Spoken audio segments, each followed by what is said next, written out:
Ciao, sono Anna e questo è My Italian Circle. Imperfetto o passato prossimo? Questo è il dilemma. Se sia più nobile usare l'imperfetto o prender coraggio e tentare con il passato prossimo? È stata una triste storia o era una triste storia?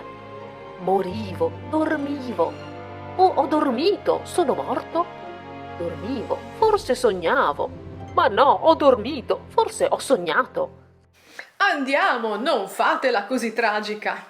Oggi sveleremo gli oscuri segreti di questi due tempi verbali. Sul sipario!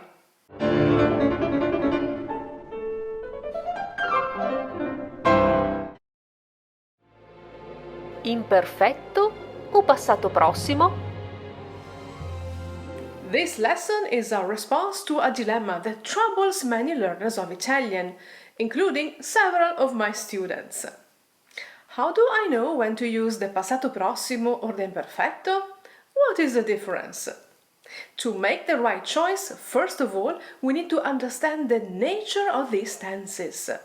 Today, I'm going to assume that you already know how to form them, so I won't talk about conjugation. Instead, I will focus on the factors that will guide us in our choice. Pronto? Ciao Viola, come stai? Ieri ti ho chiamato tante volte, ma non mi hai mai risposto. Ciao Sandra, scusami, ma ero giù di morale e non volevo parlare con nessuno. Dimmi la verità, eri giù perché hai litigato con Marco? Puoi dirmelo. Ma come fai a saperlo? Non ne ho parlato con nessuno. Mentre tu e Marco litigavate al telefono, io ero nella stanza accanto. Ho sentito tutto quello che avete detto. Poi sei uscita in fretta e non sono riuscita a parlarti. Scusami. Non ti preoccupare, non ho segreti con te. Guarda che anche io e Paolo discutevamo spesso all'inizio, poi ci siamo calmati e le cose ora vanno bene. Ora mi ricordo, la prima volta che siamo andati in vacanza tutti e quattro, sembravate cane e gatto, eravate insopportabili, ma facevate anche un po' ridere. Ma sì, ridiamoci su. In this little exchange, Sandra and Viola have sometimes used the imperfetto and sometimes the passato prossimo. Let's see why. Let's get to the root of the problem. English speakers tend to think that the passato prossimo always corresponds to the English present perfect and that the imperfetto corresponds to the past simple. Unfortunately, that's not the case, not always. Non è così, non sempre. To understand the nature of these tenses, let us consider three shapes: a point, a circle, a line. We can then associate a completed action with a circle, an action that took place at a precise moment in time with a point, and an action seen in its duration with a line. In Italian, a completed action, or circle, corresponds to the passato prossimo. Ho letto questo libro 3 volte. I have read this book 3 times. The point I want to make is the completed nature of the action. I don't care when exactly I read the book or what happened while I was reading the book. I care about the fact that the action was completed. A circle. You will tell me, like the English present perfect. Yes, of course. But there's more to it than that. The passato prossimo, unlike the English present perfect, is also used to describe an action that took place at a specific time. Our point. Ieri ho letto il libro che mi hai consigliato. Yesterday I read the book you recommended.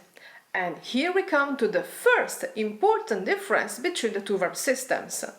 This aspect of passato prossimo corresponds to the English past simple.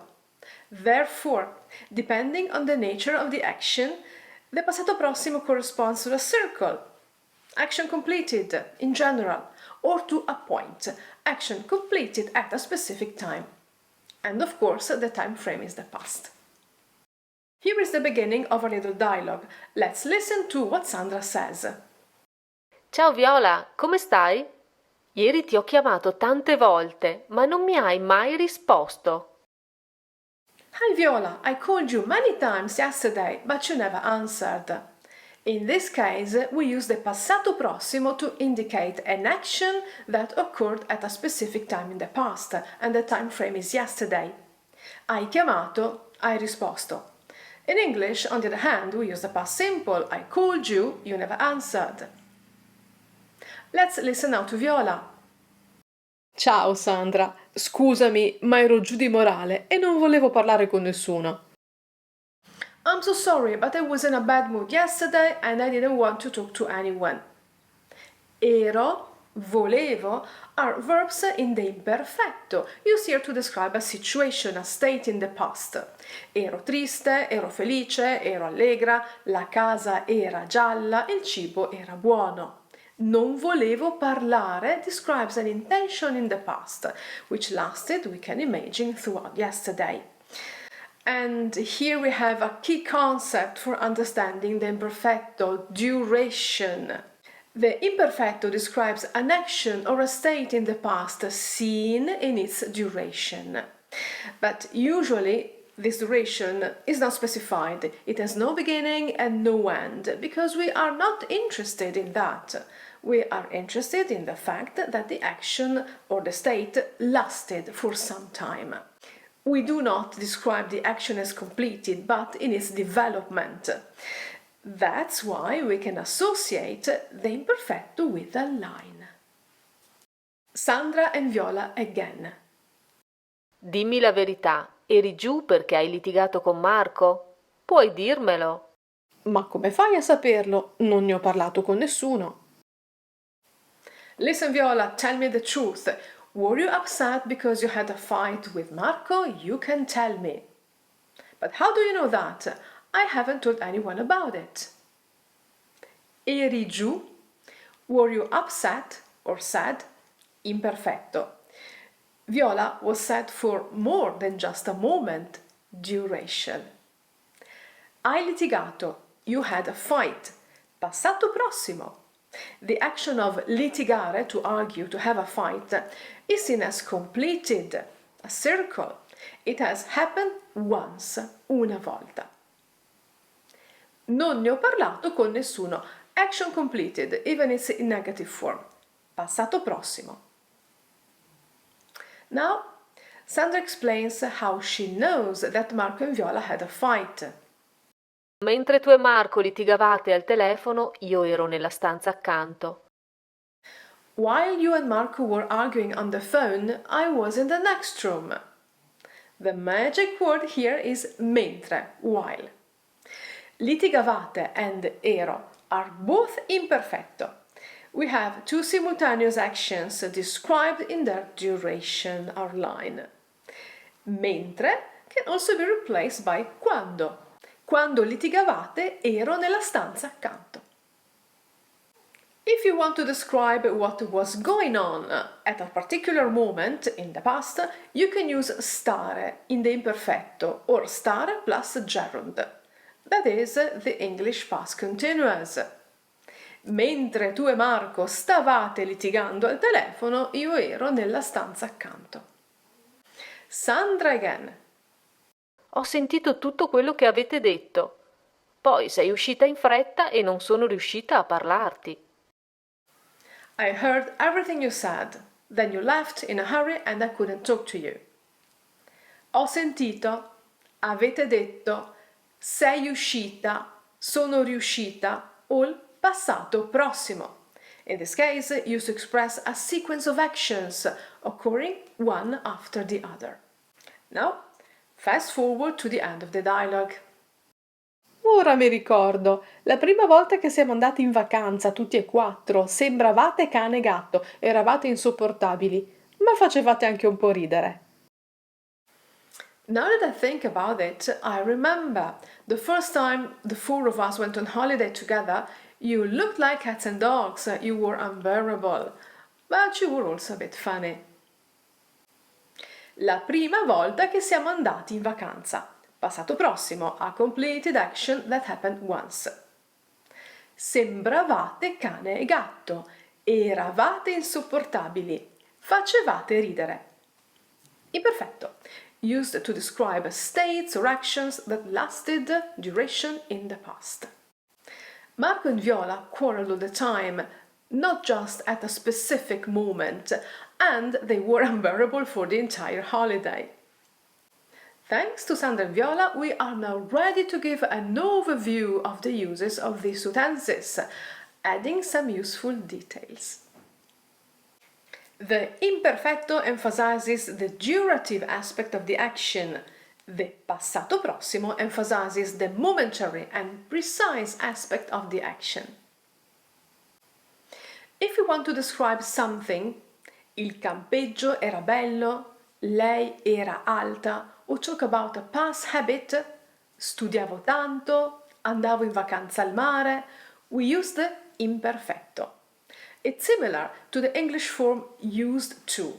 When I was young, quando ero giovane, I used to work as a plumber. Lavoravo come idraulico. If we talk about actions that we did once or more than once, but which were not habits, we use the passato prossimo. Sono stata a Roma 2 volte. With the word mentre, we use the imperfetto. Mentre mangiavo, mentre dormivo. And with a time period introduced by per, we use the passato prossimo. Ho viaggiato per 1 anno. Ho dormito per 2 ore. Here too, we refer to a duration. Ho dormito per 2 ore. But it's a definite duration which has a beginning and an end. The imperfetto is usually used to talk about an action whose duration is not specified. Quando lavoravo a Milano ero felice. The passato prossimo is used to describe a sequence of actions occurring one after the other. Carlo si è alzato, ha fatto la doccia, ha fatto colazione e poi è uscito di casa. To help you understand and remember better, let's repeat with more examples. The imperfetto is the right choice to describe a habitual, repeated action. Prendevo l'autobus tutti i giorni. We can also use it to describe an action seen in its progress. Mercoledì alle 15 studiavo in biblioteca. Or stavo studiando in biblioteca. The imperfetto plus imperfetto is used to express two simultaneous actions. Elena parlava e Marco beveva il caffè. The passato prossimo is used to express a completed action. Lunedì ho parlato con Michele. If necessary, we can also add a precise duration. Lunedì ho parlato con Michele per 2 ore. Remember, the imperfetto usually indicates a duration whose beginning or end is unknown or unspecified. Quando andavo a casa di Michele parlavamo sempre di cucina. To express an ongoing action interrupted by another action, we use imperfetto plus passato prossimo. Mentre bevevo il caffè, ho telefonato a Paolo. To express a series of consecutive completed actions, we use passato prossimo plus passato prossimo. Ho chiamato Elena e siamo andati al cinema. It is often possible to use both passato prossimo and imperfetto for the same sentence, but the meaning of course changes slightly. Quando Viola ha telefonato, ho fatto il caffè. Quando Viola ha telefonato, facevo il caffè. Quando Viola telefonava, facevo il caffè. In the first example, we are dealing with two consecutive actions. First Viola phoned, then I made coffee. Prima Viola ha telefonato, poi ho fatto il caffè. In the second example, the action expressed in the passato prossimo interrupts the action expressed in the imperfetto. I was making coffee and then Viola phoned. Facevo il caffè or Stavo facendo il caffè ed ecco che Viola telefona. In the third example, the two actions take place in parallel and for a certain period of time, giving the story the tone of a habit. Every time Viola phoned, I made coffee. Tutte le volte che Viola telefonava, io facevo il caffè. Beyond the rules, to use the Italian past tenses correctly, it is essential to analyze the sentence in its context, thinking about the type of information that we want to communicate. Now, let's do an exercise together. Tell me whether the sentences are right or wrong. L'anno scorso siamo andati a Firenze 2 volte. What do you think? Siamo andati a Firenze 2 volte. Passato prossimo. It's correct. We went twice to separate completed actions. 2 anni fa andavamo a Genova 3 volte. Similar to the previous sentence. Does it sound correct to you? Andavamo 3 volte. No, we wouldn't use imperfetto here. It's passato prossimo. We went 3 times. We're talking about separate completed actions.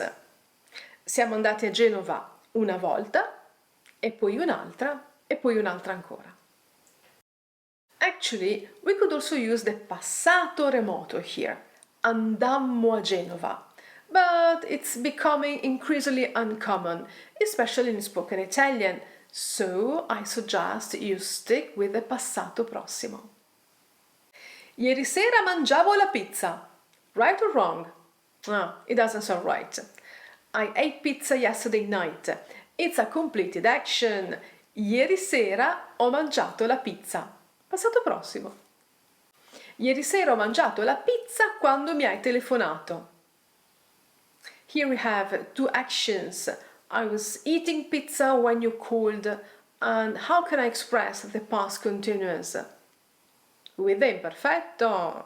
Mangiavo la pizza, or even better, stavo mangiando la pizza e tu mi hai telefonato. L'estate scorsa andavo sempre a ballare il sabato sera. Here the key word is sempre, always. It's a habitual action. Last summer, I would always go dancing on Saturday night. So the imperfetto is perfect here. Paolo ha lavorato in fabbrica per 2 anni. Per 2 anni, for 2 years. It's a completed action with a definite duration. Paolo has been working in a factory for 2 years. The passato prossimo is correct. 2 giorni fa incontravo Sandra per strada. Again, a completed action that happened 2 days ago. Here we would use the passato prossimo. 2 giorni fa ho incontrato Sandra per strada. Come è andata? È stato difficile? To really absorb these concepts, you need to put them into practice, so don't worry about mistakes. I hope that now you have a clearer idea on how to use these important tenses. Download the transcript and look at the examples again. And of course, subscribe to this channel if you haven't already, you won't regret it. Ciao!